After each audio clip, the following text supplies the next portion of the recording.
Okay, hi guys, once again. Let's talk about Paradise Lost, Book 8. For me, really uh, the height of the poem in many ways, and I think in our course, with the focus that we have on late 17th century conceptions of and attitudes toward language and knowledge and their interrelation, Book 8 is crucial. It's also an extremely dense and challenging part of a dense and long and challenging text, Paradise Lost, uh, with many long, tough, tricky speeches, and accordingly, in this lecture, I'm probably going to find myself reading the text a fair bit. I'm not sharing it with you guys. I'll ask you just to follow along. And rather than previewing it, the best way I can do this, I think, is just to jump in by reading some of the opening of Book 8 of Paradise Lost. So we're now at the moment in this long tutorial that Adam has with the Archangel Raphael, where Raphael in Book 7 has given a gorgeously, massively extended retelling of the creation of the world as the Bible has it in Genesis 1 and 2. And as we have mentioned very briefly, Book 7, even though for the most part it gives us less really heavy intellectual work to do, it is astonishingly powerful and beautiful. So Book 8 begins with Raphael having just concluded that account of the creation of the world. And Milton writes, "The angel ended, and in Adam's ear so charming left his voice that he a while, Adam, that he a while thought him still speaking, still stood fixed to hear. Then as new waked, thus gratefully replied, What thanks sufficient or what recompense equal have I to render thee, divine historian, who thus largely hast delayed the thirst I had of knowledge, and vouchsafed this friendly condescension to relate things else by me unsearchable, now heard with wonder but delight, and as is due with glory attributed to the high Creator.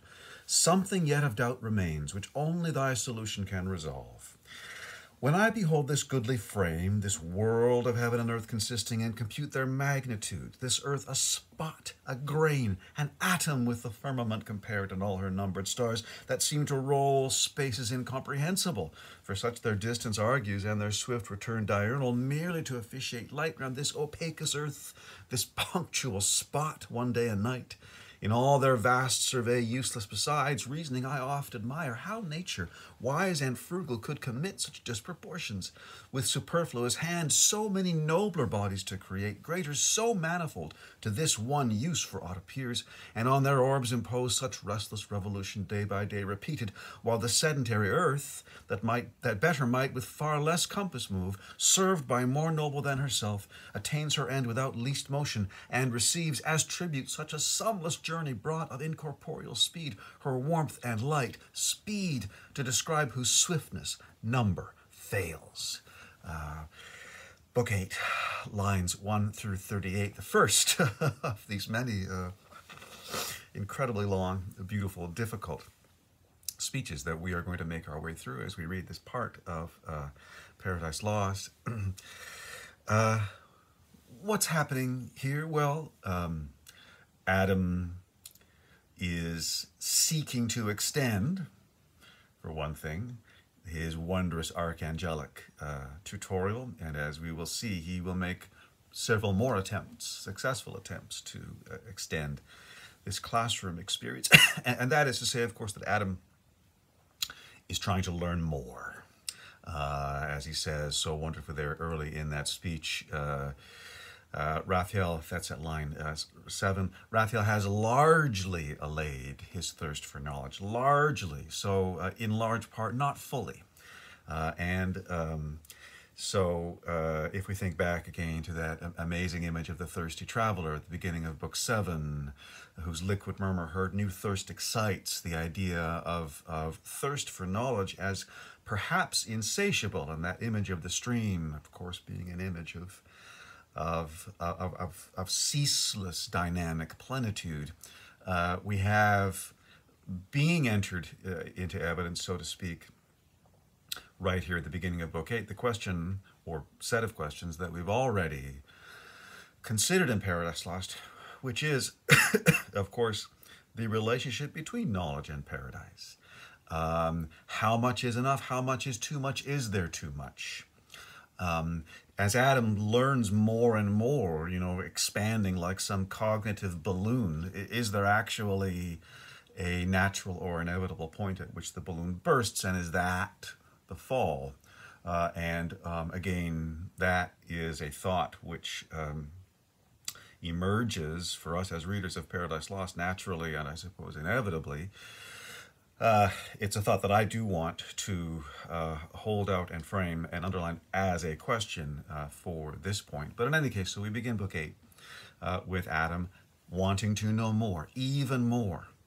As Elmo used to say, years ago, how can we learn even more?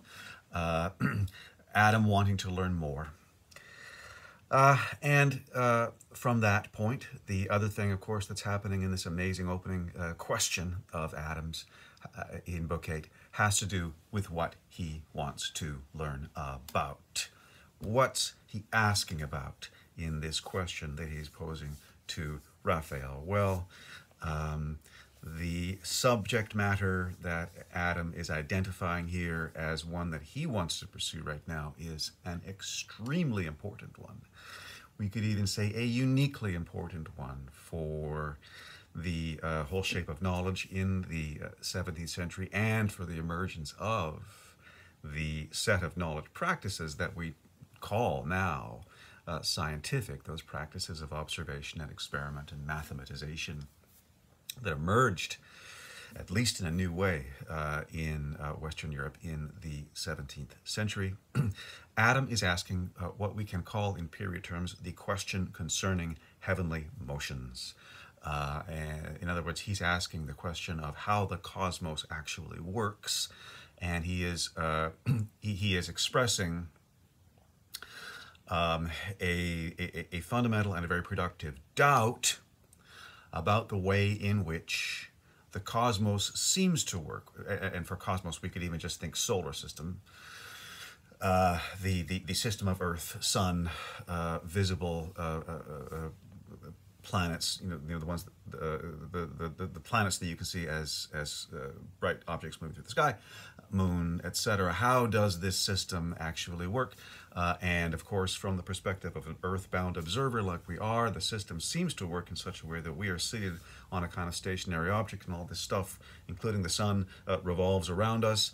And that had been, that earthbound system of observation had been formalized and was universally accepted, certainly in European culture, up until the early 17th century, under the heading of what we call Ptolemaic astronomy, or we can also call it geocentric astronomy, Earth-centered astronomy, which you can do. I mean, this, in terms of astronomical calculations, geocentric astronomy will take you a long way. As it were, fundamental, aggravating, productive question of the emergent sciences in the 17th century was precisely this question that Adam is asking here.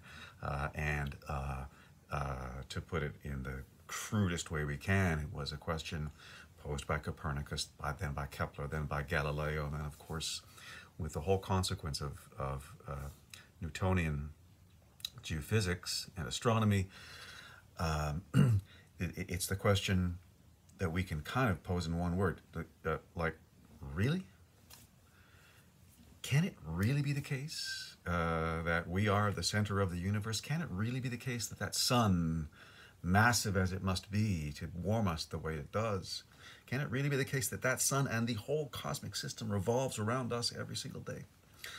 And the way Adam puts it here in this speech in Paradise Lost is, I think, very cool, very smart. He's just looking up at that and he's saying, you know, that doesn't really make any sense to me. Can that really, like, I understand that's how it seems to me as an earthbound observer, but it just doesn't make any sense that nature, which is, as he says, so wise and frugal, that nature would commit these disproportions such that all of these heavenly bodies, including those stars, however distant they may be, are revolving around the earth all the time. And he has several marvelously kind of redundant phrases in this speech that I just read to trope, let's say, the radical finitude of the earth, this opacus earth, this punctual spot, a grain, an atom.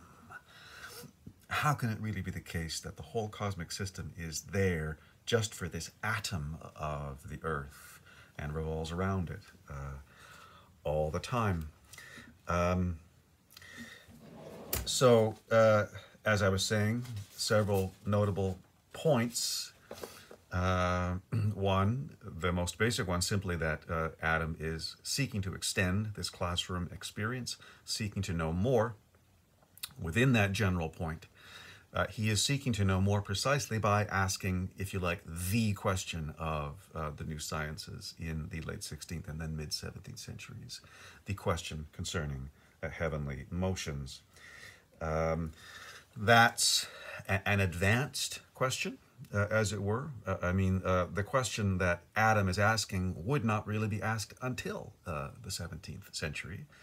And strange though it may seem to us, it really was received as a radical and even to some extent a ridiculous hypothesis in the intellectual culture of Western Europe in the early 17th century. It has been reckoned, for example, that around 1600 there were exactly 10 people in Europe who believed the Copernican hypothesis that the Earth moved around the sun. Couldn't be a bigger deal in intellectual history than this question, and this is the question that Adam is asking as he seeks to extend his paradisal tutorial.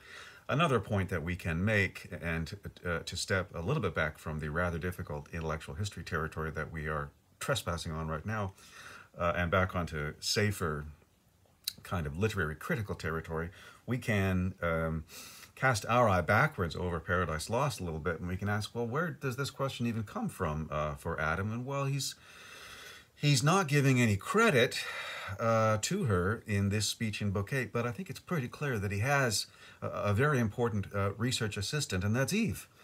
Because as we will recall, Eve already back in Book 4 asked a version of this question. Her version was perhaps simpler, it was briefer.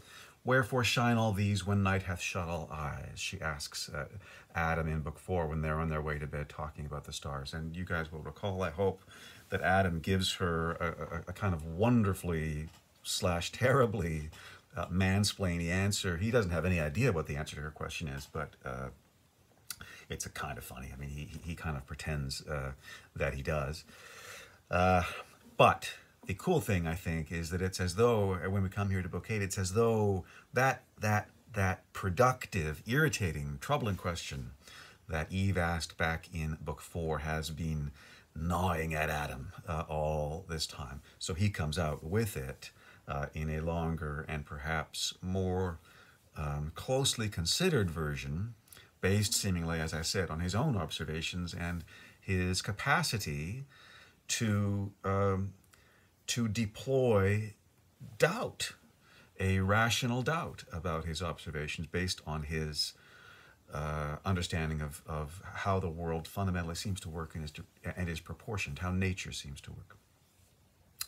So a more sophisticated version of the question, but nonetheless one for which Eve certainly deserves some credit. Now that leads us into the next interesting little thing that happens here in Book 8, which follows immediately along. And that is that Eve gets up and leaves.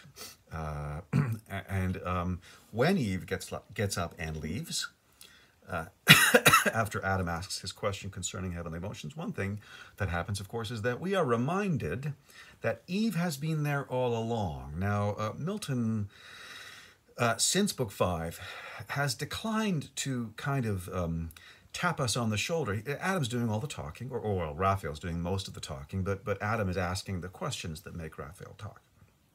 We saw Eve making her wonderful lunch in Book 5, and then she seems to disappear from the narrative. Milton never, as I said, taps us on the shoulder and says, and Eve was there too. And Eve nodded and said to herself, good question, Adam. No, nothing like that.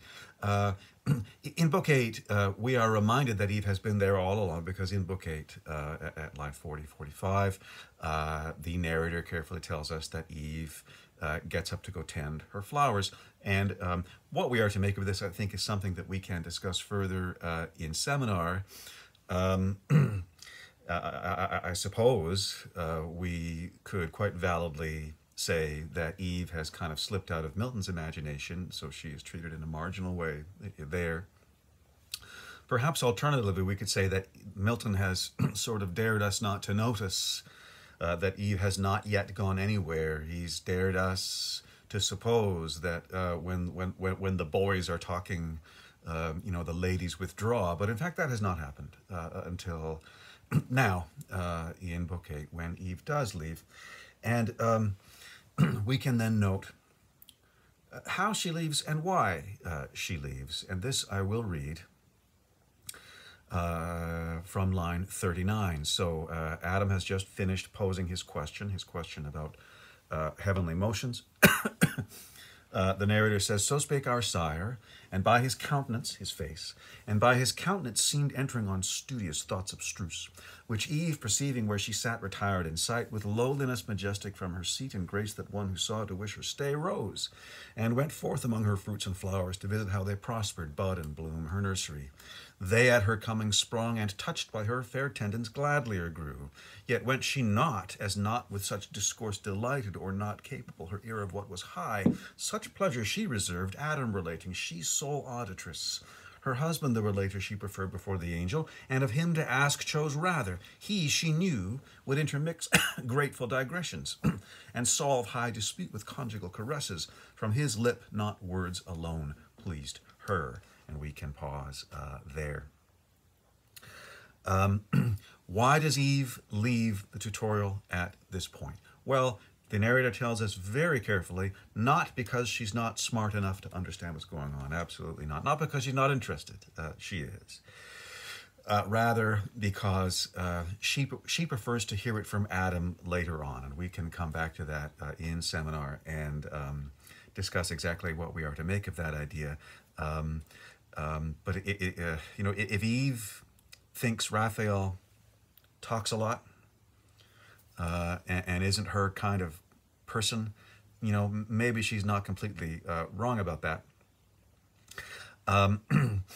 In any case, Eve leaves here, and the first thing we're told in that passage I read is because she leaves because Adam's, I love this line, Adam seems to be entering on studious thoughts abstruse.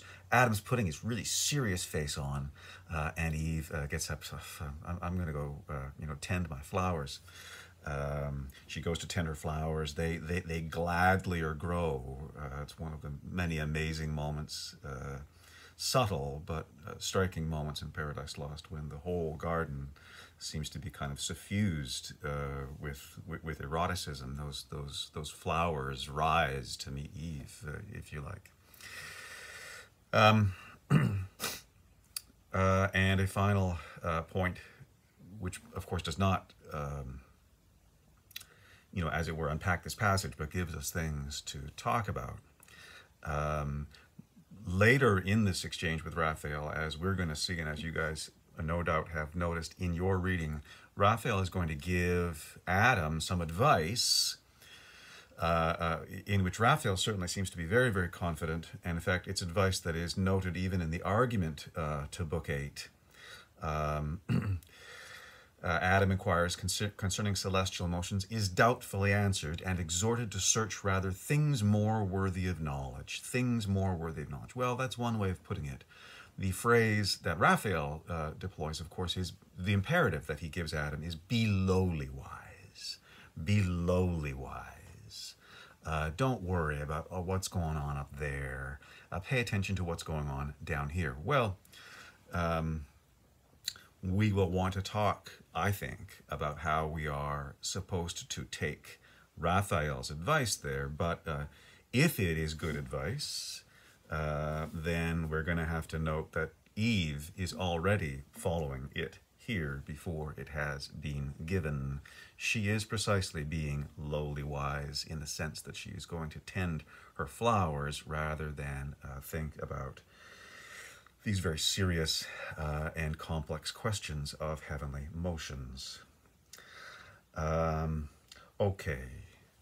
And that brings us, of course, to the next long piece of Book 8, which is Raphael's answer to Adam's question. We've now, at this point, in our experience as readers of Paradise Lost, we have been in Raphael's classroom for quite a while. And we perhaps are a bit familiar with the kind of teacher Raphael is.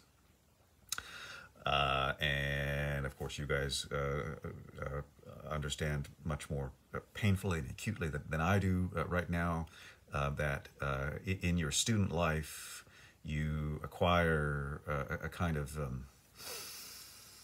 radar, right, for different teaching styles, and you become familiar with how this course works, how that course works, and you know that you have to go into a different kind of rhythm when you go into this classroom or other, virtual or real. In Raphael's class, you know that Raphael is going to give very, very long answers, and I have to say, and as we have discussed before, the answers are not necessarily going to be packed with content. Raphael here gives his longest answer yet to any of Adam's questions. It is quite incredible. It begins at line 66 and it goes on to line 178. Oh my gosh! I mean, that's got to take up almost all the 50 minutes, right? As Raphael drones along down there at the bottom of the lecture hall. And I do need to read a bit, but I'm not going to read all of it. Then I'm going to zero in, let's say, on the core of the answer that Raphael gives, because there is a core to this answer that Raphael gives, and the core of it actually is quite simple and can be stated very succinctly. It's just that Raphael goes on and on and on and on about it. But to read a bit of Raphael's incredible speech, beginning at line 66, he says to Adam, "To ask or search I blame thee not. For heaven is as the book of God before thee set, wherein to read his wondrous works, and learn his seasons, hours, or days, or months, or years. This to attain, whether heaven move or earth, imports not, if thou reckon right." Imports not means it isn't important, it doesn't matter. This to attain, whether heaven move or earth, imports not, if thou reckon right. The rest from man or angel, the great architect, God, did wisely to conceal, and to not divulge his secrets to be scanned by them who ought rather admire.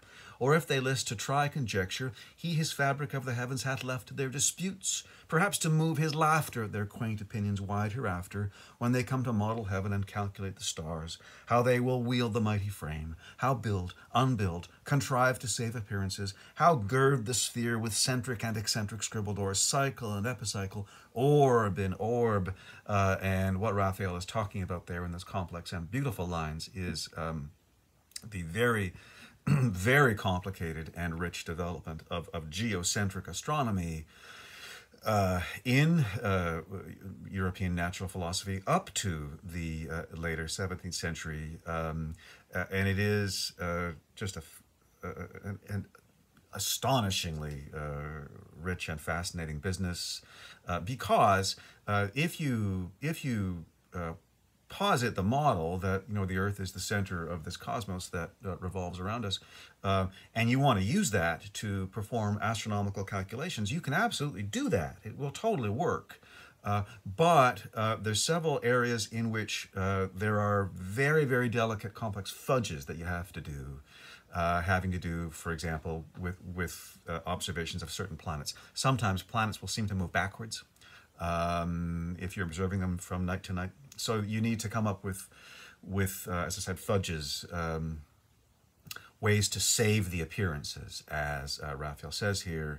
And by the 17th century, this has become just an immensely complex system, such that one of the main arguments, actually, that people found very persuasive for heliocentric astronomy, instead, the idea that the Earth goes around the sun, one of the main things that people found persuasive about that was that it just was a whole lot simpler. You could throw out a lot of this very complicated apparatus. Anyway, that's what Raphael's talking about here. From line 85, I'll continue a bit more. He says, already by thy reasoning this I guess, who art to lead thy offspring, and supposes that bodies bright and greater should not serve the less not bright, nor have in such journeys run, earth sitting still, when she alone receives the benefit. Consider first, that great or bright infers not excellence. The earth, though, in comparison of heaven, so small nor glistering, may have solid good contain more plenty than the sun that barren shines, whose virtue in itself works no effect but in the fruitful earth. There first received his beams unactive else, their vigor find. Yet not to earth are those bright luminaries officious, but to thee, earth's habitant.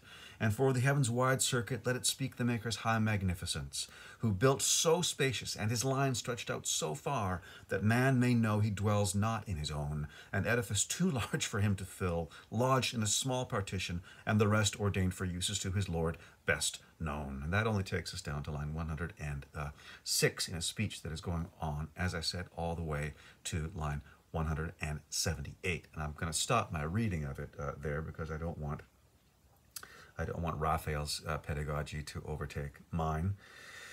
As I said, we can zero in on the effective answer that Raphael gives Adam in this very long speech.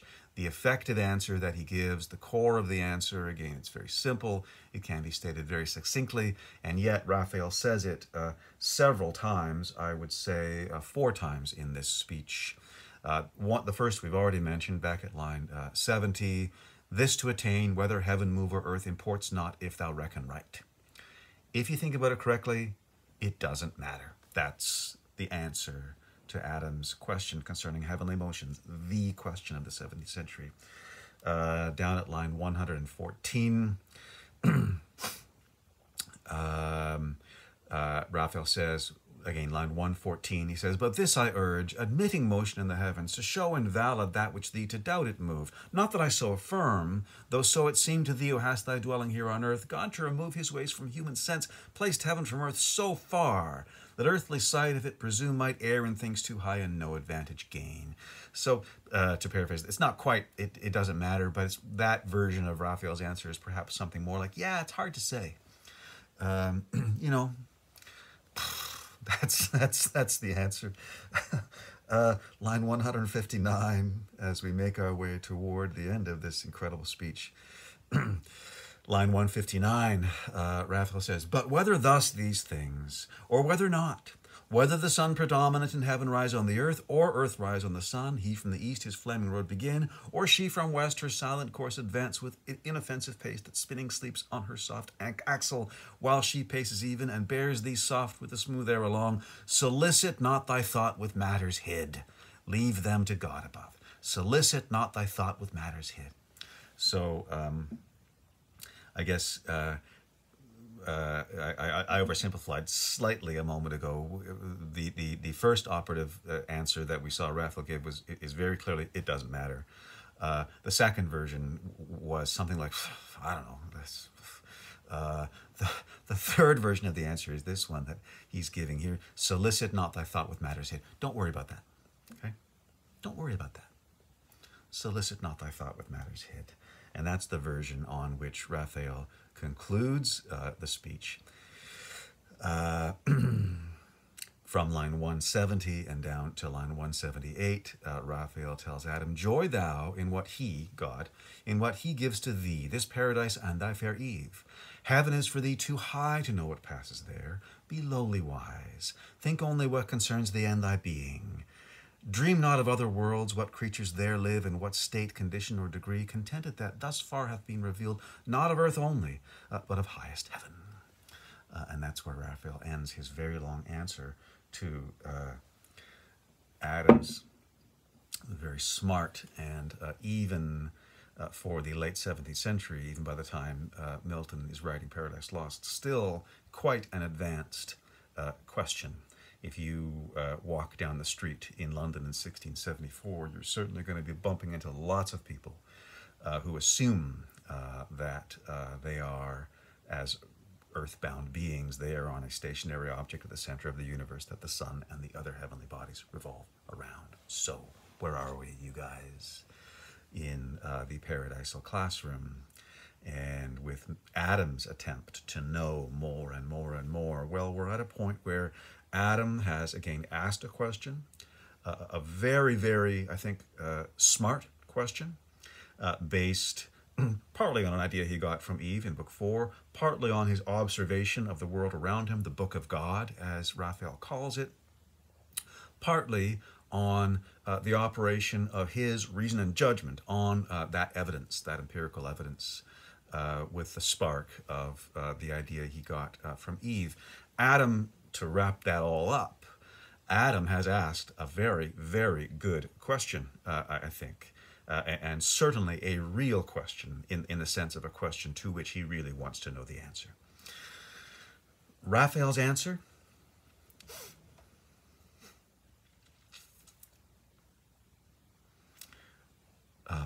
What is it, basically? Well, I'm going to be a little bit unkind to Raphael, but I think not very much. Raphael's answer, long, long answer, kind of says to Adam, okay, look, dumb question. That's what Raphael says. Dumb question. Yeah. Doesn't matter. You really can't know that stuff. And that's not for you. Solicit not thy thought with matters here. You know. You thought, Adam, that you were really excited and going to learn something. I'm here to tell you, dumb question. Oh, and also you're dumb, Raphael says to Adam at the end of this speech. Heaven is for thee too high to know what passes there. Be lowly wise. Be lowly wise. A very, very remarkably condescending piece of advice. And I certainly hope that none of you has ever found yourselves in a classroom where you've asked a question that you were really excited about, and the teacher has responded to you the way Raphael responds to Adam here, saying something like, yeah, I don't think you're going to be able to handle that. You know, that's not, don't worry your pretty little head about that. You know, we're here in secretarial school. Let's learn about how to reduce our rate of typing error. And you just asked me a question about, you know, the alphabet and where it came from. I'm not going to get into, you know, the Phoenicians and all that with you. Just be lowly wise. Think only what concerns thee and thy being. Don't worry your pretty little head about that astronomy stuff. That is the answer Raphael gives Adam, and for me, certainly, and this is something we can come back to and discuss in seminar, but certainly for me, that is a highly unsatisfactory answer, and it's an answer that reflects badly, I think, not on Adam's ability to learn or Eve's ability to learn or even on the status of knowledge in paradise. It reflects badly, I think, on Raphael's abilities as a teacher, on his pedagogy, and what is at stake in that? Well, that's something that I think that we need to open up and discuss further in seminar. There's even, to round out this point, there's even a kind of what we call a self-own now in the conclusion of Raphael's answer to Adam, when he says, again at the end of the speech, from line 177, heaven is for thee too high to know what passes there. Heaven is for thee too high to know what passes there. Well, what the heck? We've just spent 2.5 books of epic poetry learning about what happens in heaven. Raphael telling Adam all about the war in heaven, etc., etc. And then he says, yeah, heavenly stuff, no, that's none of your business. No, you don't need to worry about that. Well, that doesn't make any sense, because that, in fact, is exactly what Raphael was sent down to tell Adam about, and what he has told him about. Okay, let's press on then and see what kind of can be salvaged from this this class, this period, I mean, between Raphael and Adam. And we can do that by turning, first of all, to how Adam responds to Raphael. So Raphael has just said, be lowly wise, don't worry about that. You're not smart enough for that question. Adam at line 179, to whom thus Adam, cleared of doubt, replied, how fully hast thou satisfied me, pure intelligence of heaven, angels serene, and freed from intricacies, taught to live the easiest way, nor with perplexing thoughts to interrupt the sweet of life, from which God hath bid dwell far off all anxious cares, and not molest us, unless we ourselves seek them with wandering thoughts and notions vain.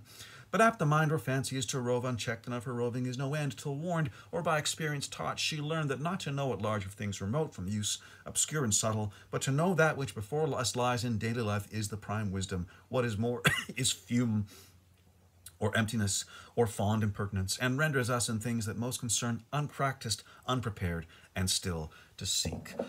What's Adam's response to Raphael's answer? Adam's response is, oh, thank you so much. Thank you so much. You really have, taken a load off my mind. You have cleared things up. Now I see, it was wrong of me to ask that question. That was dumb. I'm so dumb. Wow, it's so great that I don't have to worry about stuff like that. Thank you, Raphael. Thank you. Thank you for telling me. And Adam gives a kind of little summary of the point that Raphael made at much greater length. So the response is gratitude, is even flattery, and is repetition of what Raphael said. Reading back to the professor what you have in your notes. But Adam, of course, doesn't stop there. He wants this tutorial to go on longer, and he does that in his next move, so to speak. He says at line 198, Adam says, therefore from this high pitch of talking about astronomy, therefore from this high pitch let us descend a lower flight, and speak of things at hand useful, whence haply mention may arise of something not unseasonable to ask by sufferance, and thy wonted favour deigned. Remarkable little lines there where Adam kind of sneaks in, okay, let's talk about lowly wise stuff, and maybe along the way I'll get a chance to ask you another real question.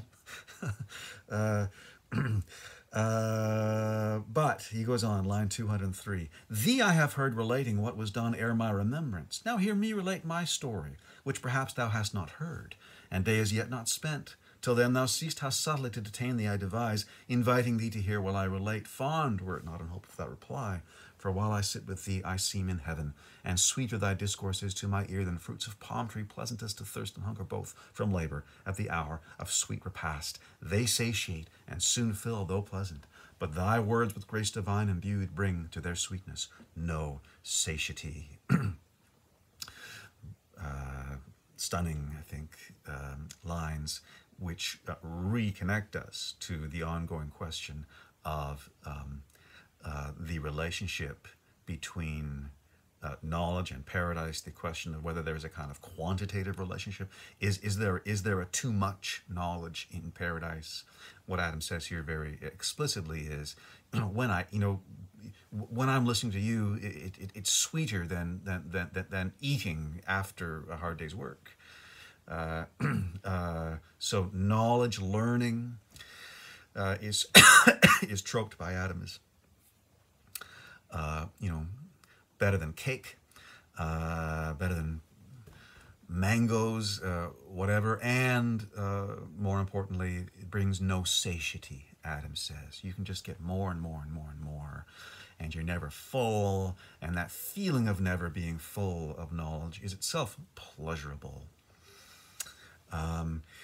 Adam offers here to tell Raphael his story, the story of his creation. Raphael says, sure. From line 218, nor are thy lips ungraceful, sire of men, nor tongue ineloquent, For God on thee abundantly his gifts hath also poured, inward and outward both, his image fair. Speaking or mute, all comeliness and grace attends thee, and each word, each motion forms. Nor less think we in heaven of thee on earth and of our fellow servant, and inquire gladly into the ways of God with man. For God we see hath honored thee, and set on man his equal love. Say therefore on. Go ahead, tell me. Tell me about the day you were created. Sure. Say therefore on. For I that day was absent as befell, bound on a voyage uncouth and obscure. Far an excursion toward the gates of hell, squared in full legion, such command we had, to see that none thence issued forth a spy or enemy while God was in his work, lest he incensed at such eruption bold, destruction with creation might have mixed. Not that they durst without his leave attempt, but us he sends upon his high behests for state, as sovereign king, and to inure our prompt obedience. Fast we found, fast shut the dismal gates, and barricaded strong. But long ere our approaching heard within noise other than the sound of dance or song, torment and loud lament and furious rage. Glad we returned up to the coasts of light ere Sabbath evening, so we had in charge. But thy relation now, for I attend, pleased with thy words no less than thou with mine. Adam is offered to tell Raphael the story of his creation, flattering Raphael extraordinarily all the while. Raphael answers, yeah, you're good too. I like talking to you, Adam, and God's given you a lot of good stuff. I mean, what can I tell you? You're his image, I see that. And sure, I don't know what happened the day I wasn't there that day. I missed that class because we had this mission. I had to go on this incredibly important mission, Raphael says, in that long digression. We had this mission. We had to go down to hell and make sure that, none of those guys escaped. Because if they'd escaped, they could have messed up creation, Raphael says. And then he goes in that incredible turn that at line 237. He goes, well, okay, but it's true that the rebel angels, they couldn't really do anything without God's permission, and okay, it's true we didn't really need to be there. God just sends us for state, for ceremonial purposes and to give us an opportunity to show our obedience.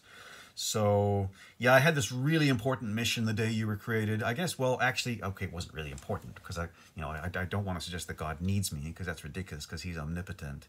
But anyway, that was our mission, and I'm really important. I'm Raphael, and you're Adam. But tell me. Tell me about the day you were created. I got time.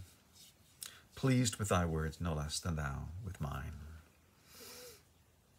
And I hope it's evident that there are more, let's say,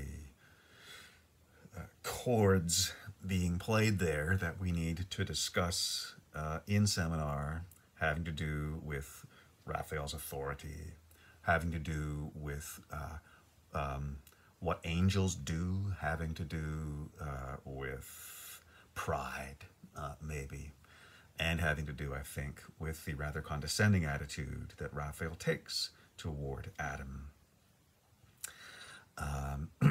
Adam then goes on, of course, and tells him the stunning story of basically Genesis chapter 2, but which of course we have read in our course, but as in book 7, the account of the creation of Adam and then of Eve is massively expanded by Milton, and we can just read a little bit of it. So he tells Raphael that he just woke up one day, and there he was, and covered in all this kind of balmy sweat, as he says, and he found he could speak. He found he could get up and run around,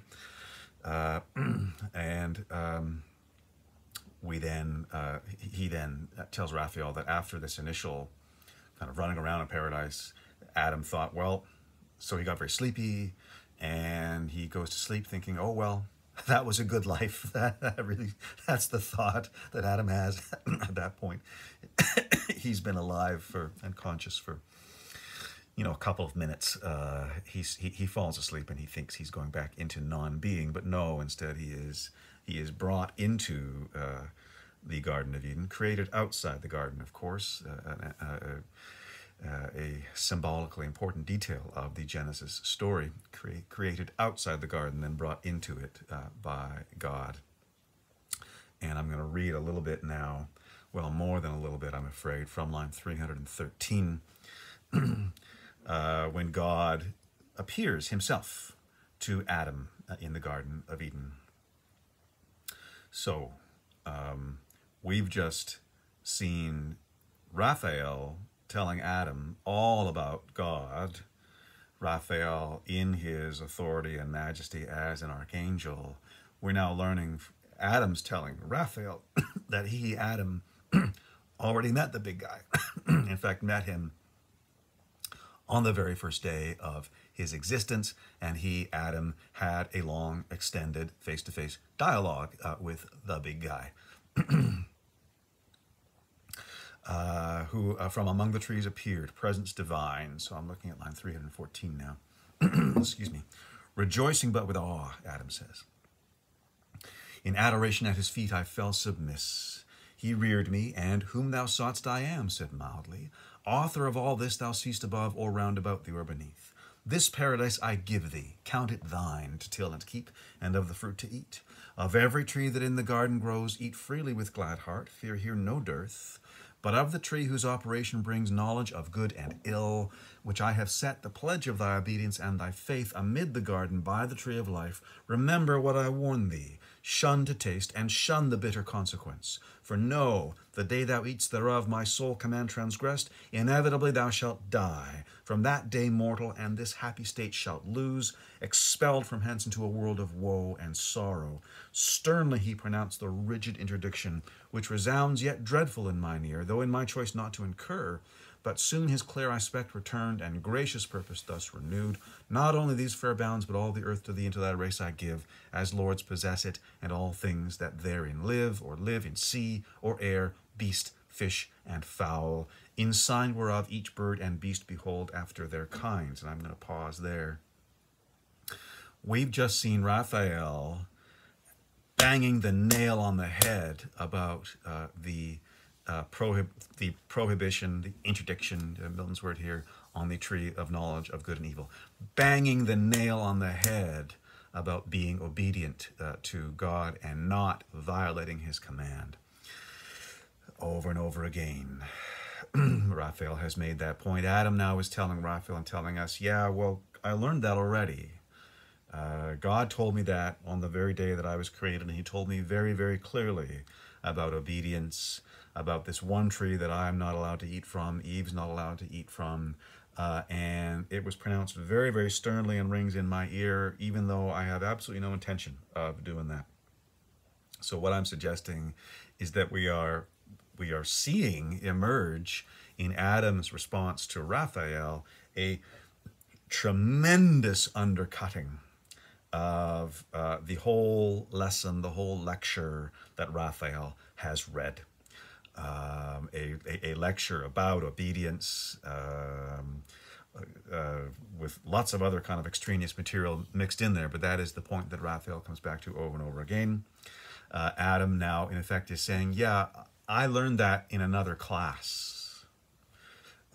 And who taught that class? Well, God taught that class. And I got that. I understood his point very well. We're now then at the point in the Genesis 2 story when we come to the naming of the animals. The naming of the animals episode is going to lead into, as it does in the scripture, it's going to lead into the episode of the creation of Eve. But what we want to do right now is go through very carefully, and please note very carefully what Milton does with this episode.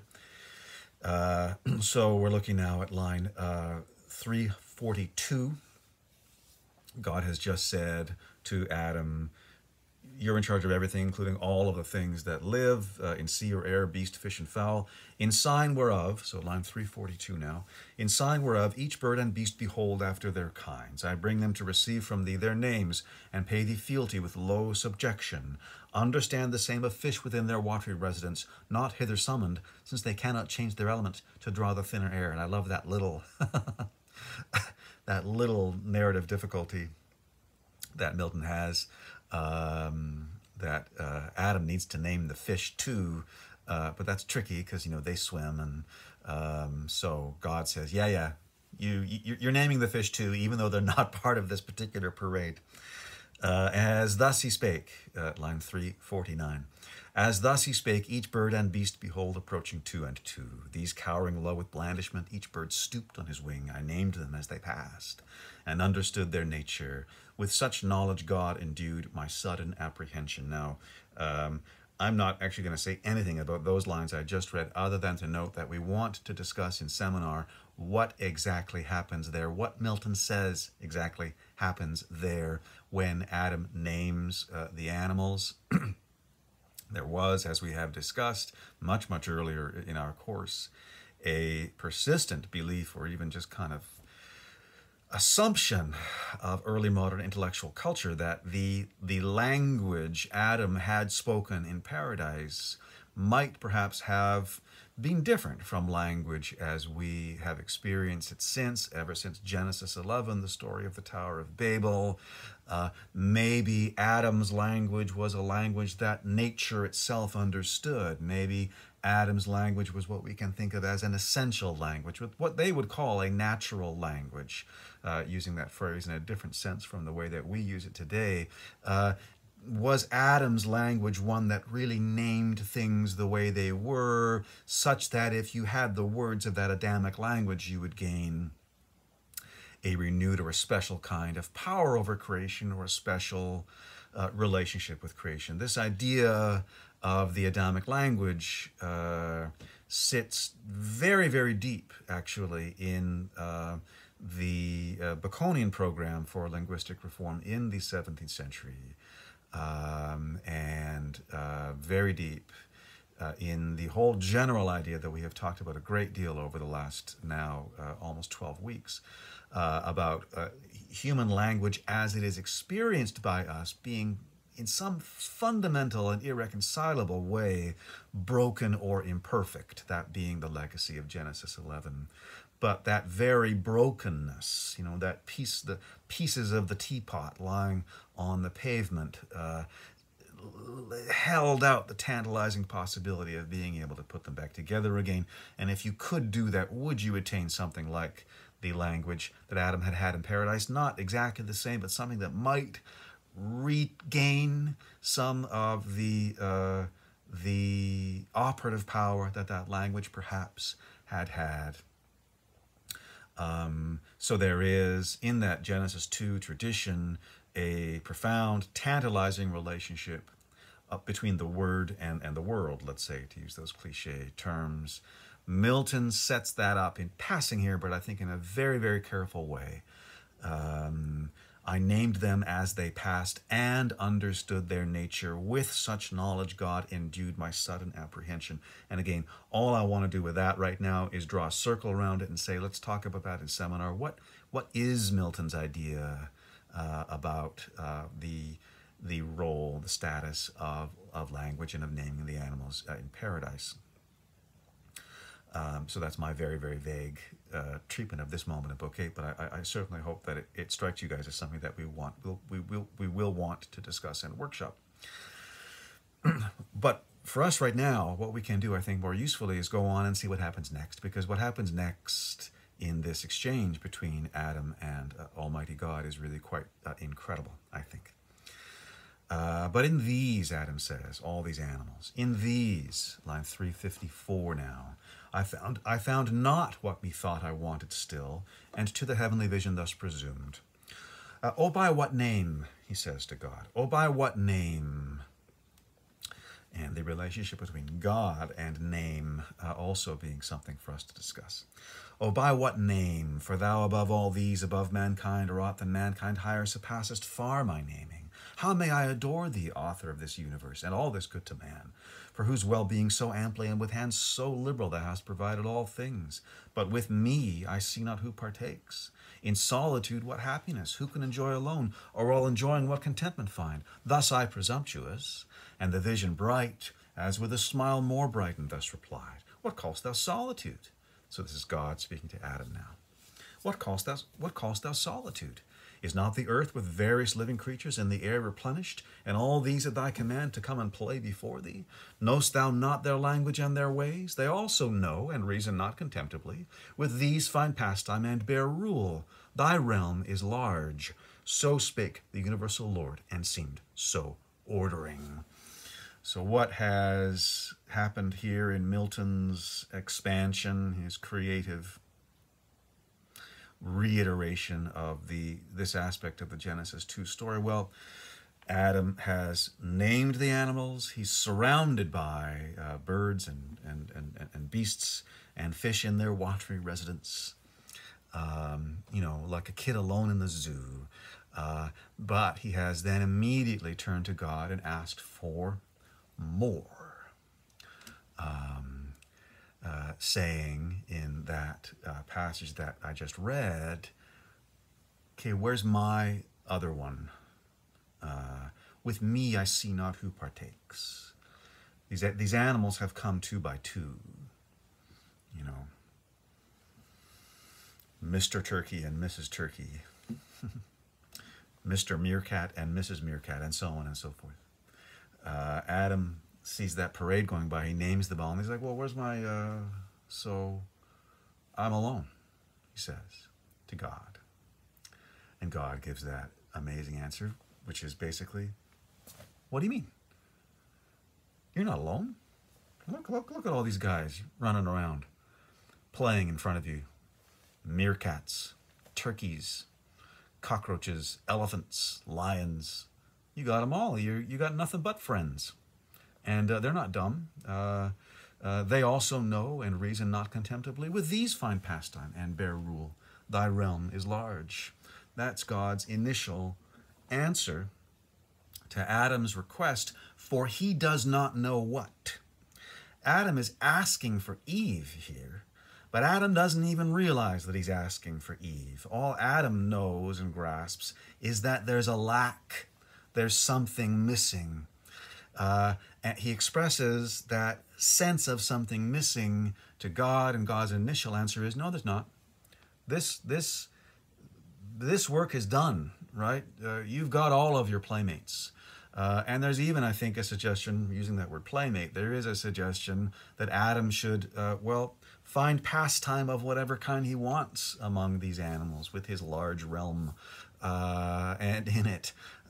So it is quite remarkable, and among other things, one of the most remarkable aspects of the dialogue between Adam and God is that God seems to be brushing Adam off, and yet Adam won't be brushed off. He continues at line 379, saying, Let not my words offend thee, heavenly power, my maker. Be propitious while I speak. Hast thou not made me hear thy substitute, and these inferior far beneath me set? Among unequals what society can sort, what harmony or true delight, which must be mutual, in proportion due given and received. But in disparity, the one intense, the other still remiss, cannot well suit with either, but soon prove tedious alike. Of fellowship I speak, such as I seek, fit to participate all rational delight, wherein the brute cannot be human consort. They rejoice each with their kind, lion with lioness. So fitly them in pairs thou hast combined. Much less can bird with beast, with fish with fowl, so well converse, nor with the ox the ape. Worse then can man with beast, and least of all. Adam presses the issue, saying, look, the way you've arranged this, I see, is that each kind has its partner, and the different kinds don't interact in the same way as they interact with their partner. Yes, there are lions and oxen here, for example, in paradise, but the lion doesn't hang out with the oxen the same way the lion hangs out with the lioness, if you know what I mean. And if they're too different to converse in every sense, how much more different am I than them? I I can't get what I need from them, all rational delight. And yet still, as Adam presses this point, displays his understanding of the garden, displays the, I think, very impressive operation of his reason and judgment, God seemingly still won't agree to what he's saying or go where he wants to go. At line 398, whereto the Almighty answered, not displeased. A nice and subtle happiness I see thou to thyself proposest in the choice of thy associates, Adam, and wilt taste no pleasure, though in pleasure solitary. What thinkst thou then of me, and this my state? Seem I to thee sufficiently possessed of happiness or not, who am alone from all eternity, for none I know second to me or like equal much less? How have I then with whom to hold converse, save with the creatures which I made, and those to me inferior, infinite descents beneath what other creatures are to thee? So Adam has just made this point, this very smart point, I think, about differences of kind, pointing out, the lion is too different from the ox to have converse together. I'm much more different from all of those creatures, so I can't, that doesn't work for me either. God takes that point and, sort of expands it even further, writes it even larger. He says, yeah, well, I'm infinitely above and different from you and everything, and yet all I can do as God, all I can do is hang out with you, Adam, and find my conversation there. So again, Almighty God appears to be standing pat on this position that paradise is complete, it's full, it is as rich as it is going to get, and Adam is not going to get satisfaction for this lack that he is perceiving and expressing in his own being. But Adam won't let it lie, saying at line 412, so he takes God's point. Okay, yes, God, you're unique. You're solitary, and true, I got to give you that. He says, to attain the height and depth of thy eternal ways, all human thoughts come short, supreme of things. In other words, yeah, but you're God. You are the exception to every rule.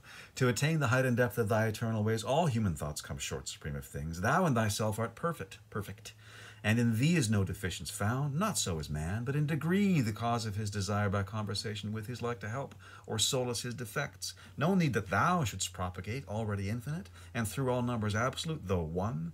But man by number is to manifest his single imperfection and beget like of his like, his image multiplied, in unity defective. Wonderful line, in unity defective. In unity defective, which requires collateral love and dearest amity. Thou, God, thou in thy secrecy, although alone best with thyself accompanied, seeks not social communication, yet so pleased, canst raise thy creature to what height thou wilt of union or communion deified. I, by conversing, cannot these erect from prone, nor in their ways complacence find. And really, I think Adam's reasoning here, and that which is what we're looking at, Adamic reasoning, the reasoning is very, very fine. In this dialogue that he's having with God. He made the point a moment ago Adam made the point a moment ago about not being able to converse with the animals. God takes that and expands it, saying, well, I'm way more different than, the gap between me and you is, infinite compared to the one between you and them, and yet I talk to you, so what's the problem? Adam reasons that right back to God, saying, well, first of all, you're God, so you are the exception to every rule. That's not fair. That doesn't work. Second of all, precisely because you're God, you're already infinite, so you're everywhere. I'm finite. Okay, so I've got number to work with. I'm supposed to make more of myself, even though I'm Adam and it's paradise and I'm great and everything, I'm still in unity defective. I'm imperfect by definition. Incomplete by definition, unless I have the kind of companion that I'm looking for. And finally, God, I'd like to point out, Adam says in this incredible speech, I'd like to point out that even though you are correct in noting that you are, infinitely high above the creatures that you have made, it still remains the case that you can raise them up to you if you want to. And maybe that's kind of a little bit what you're doing right now in talking to me here in paradise. I can't do that. I can't raise up, the lion and the meerkat and the turkey to be on my level. So once again, Mr. God, I need to ask you to remedy this lack that I feel deep in my being. And very, I think, wonderfully in Milton's vision of paradise, God having been actually argued into a corner by Adam, having lost this debate with Adam, God is actually delighted. And he says at line 437, "Thus far to try thee, Adam, I was pleased." This line always reminds me of one of my favorite teachers, my grade 6 and 7 teacher, Mr. Yokota. Mr. Yokota, if you're out there, thank you. Mr. Yokota had this little thing he would do if he made a mistake in setting up a math problem on the board, and the kids, what they would do, they'd be, "Oh, Mr. Yokota, you made a mistake." Mr. Yokota would turn around, he'd say, "Just testing," and that's what God says here. Just testing you. "Thus far to try thee, Adam, I was pleased, and find thee knowing not of beasts alone, which thou hast rightly named, but of thyself expressing well the spirit within thee free, my image, not imparted to the brute, whose fellowship therefore unmeet for thee. Good reason was thou freely shouldst dislike and be so minded still. I, ere thou spakest, knew it not good for man to be alone, and no such company as then thou sawest intended thee, for trial only brought to see how thou couldst judge of fit and meet. What next I bring shall please thee, be assured. Thy likeness, thy fit help, thy other self, thy wish, exactly to thy heart's desire." And we go into the wonderful creation of Eve and their initial lovemaking in paradise. So, what was Adam doing wrong in feeling dissatisfied in paradise, wanting more in paradise, not being willing to be shut up by Almighty God in paradise? What was he doing wrong? Well, absolutely nothing. Rather, he was doing everything right. And in fact, God says to him there, "Well done." Of course, I know that you need a companion. I was just testing to see if you knew it, if you would understand it. I was testing to see if I made you right, Adam. And it seems like I did. And for your reward, here's Eve. So she is created, and that leads us into the last part of Book 8 that we want to talk about, that I want to talk about in this lecture. Adam goes into a very long speech of his own, telling Raphael all about the day that Eve was created, the first time he saw her, their initial lovemaking, etc. And having done that, having related that, Adam keeps on talking, and what he wants to talk about is her. Heaven's last best gift, as he says so beautifully back in Book 5 of Paradise Lost. We can pick this up to conclude the lecture for today from line 500 and let's say line 521, and I'm going to read again a fairly long passage of Milton's magnificent work. Having told Raphael about the creation of Eve, meeting her, their initial lovemaking, Adam goes on from line 521 to say, "Thus I have told thee all my state." That's what I got, man. "Thus I have told thee all my state, and brought my story to the sum of earthly bliss which I enjoy, and must confess to find in all things else delight indeed, but such as used or not works in the mind no change, nor vehement desire. These delicacies, I mean of taste, sight, smell, herbs, fruits and flowers, walks, and the melody of birds, all that stuff in paradise," Adam says, "that's all great, but here in the bower where he sleeps with Eve, here far otherwise. Transported I behold, transported touch, transported." In other words, when I look at her, I'm beside myself. I'm outside myself. "Transported I behold, transported touch. Here passion first I felt, commotion strange, in all enjoyments else superior and unmoved. Here only weak against the charm of beauty's powerful glance. Or nature failed in me and left some part not proof enough such object to sustain, or from my side subducting, took perhaps more than enough, at least on her, Eve, bestowed too much of ornament, in outward show elaborate, of inward less exact. For well I understand, in the prime end of nature her th' inferior, in the mind and inward faculties which most excel, in outward also her resembling less his image who made both, and less expressing the character of that dominion given o'er other creatures. And by the way, we will want to come back and talk about that little bit of, off the rack, sexist, patriarchal hierarchy stuff that Adam patches into the speech here, because that actually has consequences later in Book 9. And it was a student actually who pointed that out to me years ago, and I'm very grateful for that insight. But anyway, for now, let's go on as Adam continues rhapsodizing about Eve from line 546. He says, "Yet when I approach her loveliness, so absolute she seems, and in herself complete, so well to know her own, that what she wills to do or say seems wisest, virtuousest, discreetest, best. All higher knowledge in her presence falls degraded.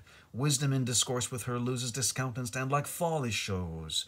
Authority and reason on her weight, as one intended first, not after made occasionally, and to consummate all greatness of mind and nobleness, their seat built in her loveliest, and create an awe about her as a guard angelic placed." Incredible speech where Adam really says to Raphael, I mean, she's almost too much for me, or maybe she is too much.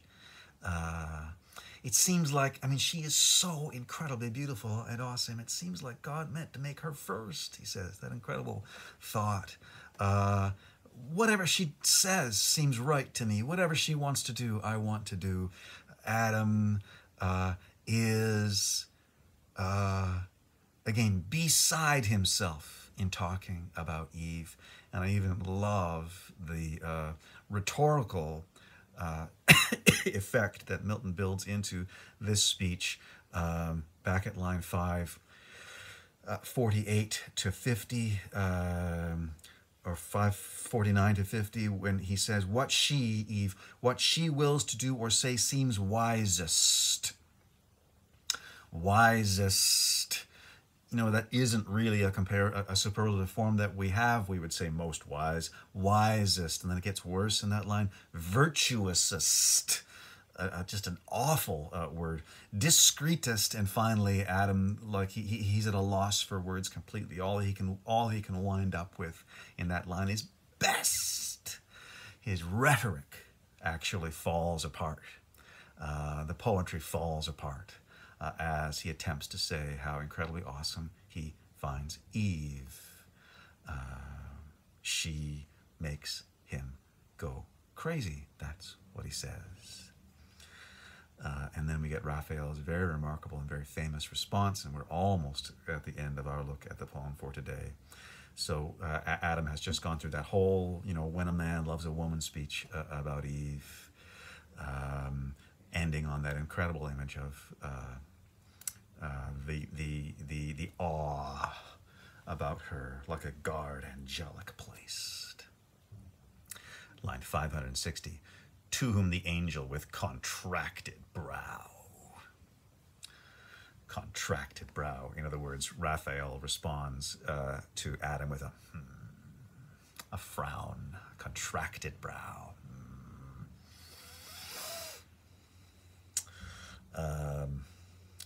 Like one of those Muppets with the big eyebrows, "To whom the angel with contracted brow. Accuse not nature. She hath done her part. Do thou but thine, and be not diffident of wisdom. She deserts thee not, if thou dismiss not her when most thou needs her high, by attributing overmuch to things less excellent, as thou thyself perceivest. For what admirest thou? What transports thee so? An outside? Fair, no doubt, and worthy well thy cherishing, thy honouring, and thy love, not thy subjection. Weigh with her thyself, then value.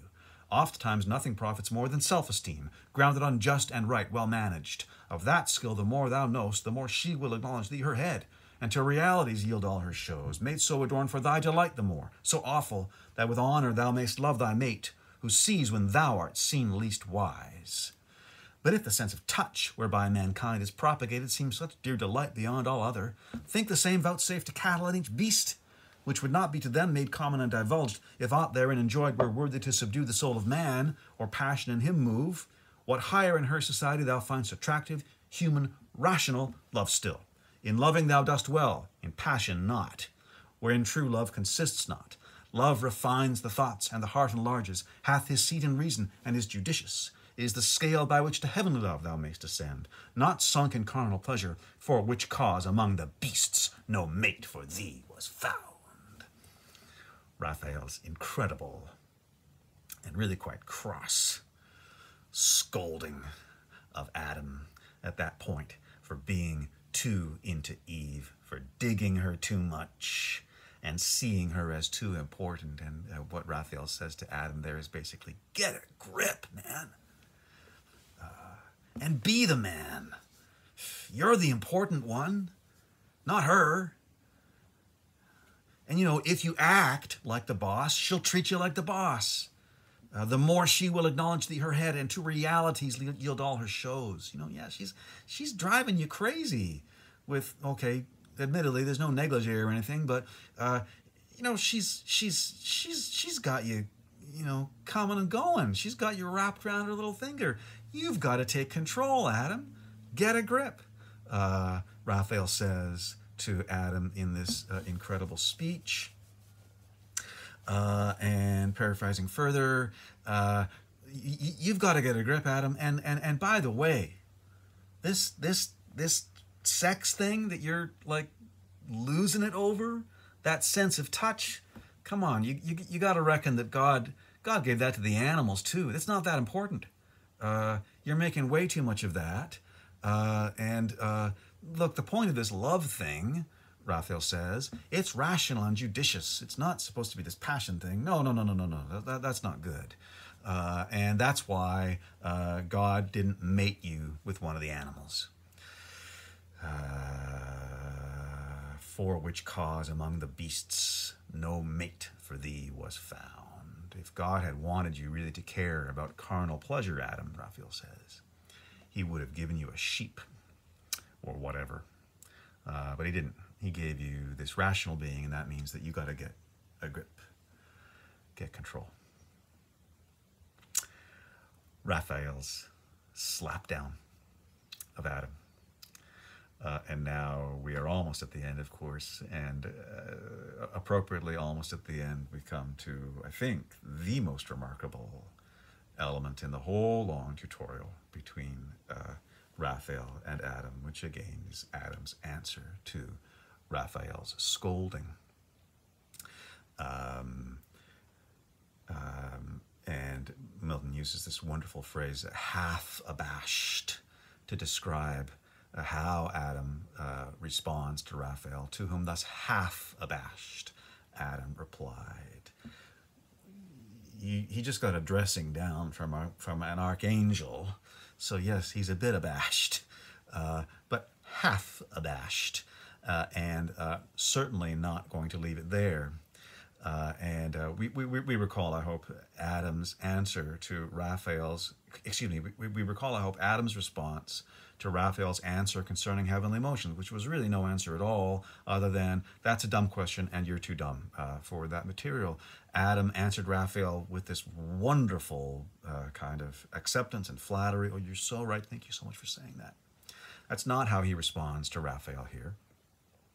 Line 595, to whom thus half abashed Adam replied, neither her outside form so fair, nor aught in procreation common to all kinds, though higher of the genial bed by far, and with mysterious reverence I deem, so much delights me, as those graceful acts, those thousand decencies that daily flow from all her words and actions mixed with love and sweet compliance, which declare unfeigned union of mind, or in us both one soul. Harmony to behold in wedded pair more grateful than harmonious sound to the ear, yet these subject not. I to thee disclose what inward thence I feel, not therefore foiled, who meet with various objects from the sense variously representing, yet still free approve the best, and follow what I approve. So how does Adam respond to Raphael's very stern little lecture? Basically, no. No, you don't get it, Raphael. Oh, and I really don't like what you said about the genial bed, the marital bed, sexuality. No, no, no, no, no, no. Yeah, I understand perfectly well that I am able to, judge and approve things uh, that I process rationally. And by the way, I just shared something really important to me. I to thee disclose, but inward thence I feel. I guess I shouldn't have done that, since obviously you didn't understand at all. So we have I think, stunning moment of pushback from Adam to Raphael here. He's not just going to accept that stern lecture he received from the archangel. He's actually going to say, no, I really don't think that that part of the class went well. And then the last touch of Book 8, Adam does what he always does in this exchange with the archangel. He asks a question, and a very remarkable question. It is from line 612. He says to Raphael, "To love thou blamest me not, for love thou sayest leads up to heaven, is both the way and guide. Bear with me then, if lawful, what I ask. Love not the heavenly spirits? And how their love express they? By looks only? Or do they mix irradiance, virtual or immediate touch?"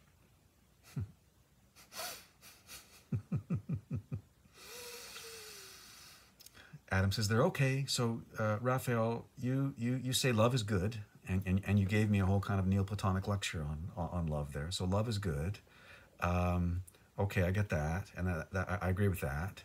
I want to know, though, I'm kind of curious, how do you guys do it? The angels.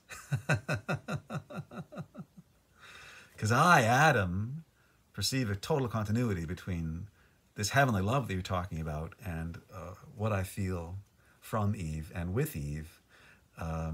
So that's how it seems to me. What about you? How do you guys, complete that equation? Love not the heavenly spirits, and how their love express they? By looks only? Or do they mix irradiance, virtual or immediate touch? Do you guys just kind of look at each other? Or do you, because you seem like, Raphael, and Adam has seen a lot of angels, right?